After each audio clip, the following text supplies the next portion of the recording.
Bəzən elə insanlar var, hətta can atır birinə yaxşılıq eləsin. Bilmirəm, sizin həyatınızda, ətrafınızda bu cür şeylərlə rastlaşmışsınız ya yox. Can atır, görürsünüz, daima istəyir xidmət eləsin və ya yaxşılıqlar eləsin. Amma məqsədi budur ki, mən yaxşılıq edim, bu adamlar məndən asılı qalsın. Baxın, məsələnin ən iyrənc, belə deyək, bu yaxşılığın ən iyrənc həddi bu həddir ki, görürsünüz, hər şey eləyir. Nəyi deyirsən eləyir. Dindardır, dindar deyil, fərqi yox. Amma məqsədi, niyyəti insanları aşağılamaqdır. Misal deyim sizə, bu necə olur?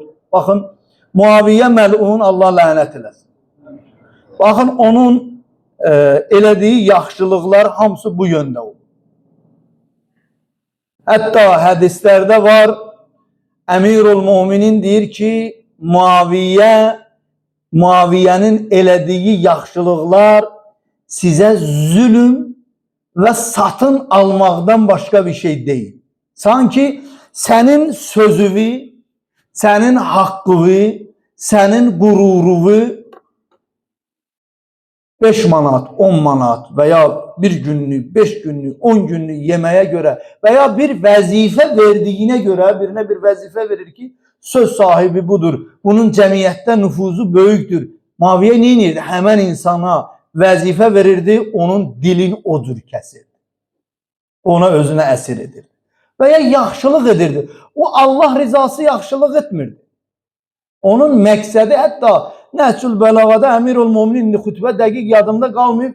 Deyir ki, Muaviyyənin dilindən deyir, mən yaxşılıq etdikdə ona deyirdilər, Allah səndən razı olsun. Deyirdi, mən o yaxşılığı etmirəm, Allah məndən razı olsun. O yaxşılığı edirəm ki, mən sənin ağamın olam, sənin söz sahibin olam. Məqsədim bu idi. Bəzən dünyada möminlər arasında da hətta ola bilir. İnsanlar arasında da ola bilir. Qohumluqda da ola bilir. Qohumdur, görsən bir nəfər imkanlıdır.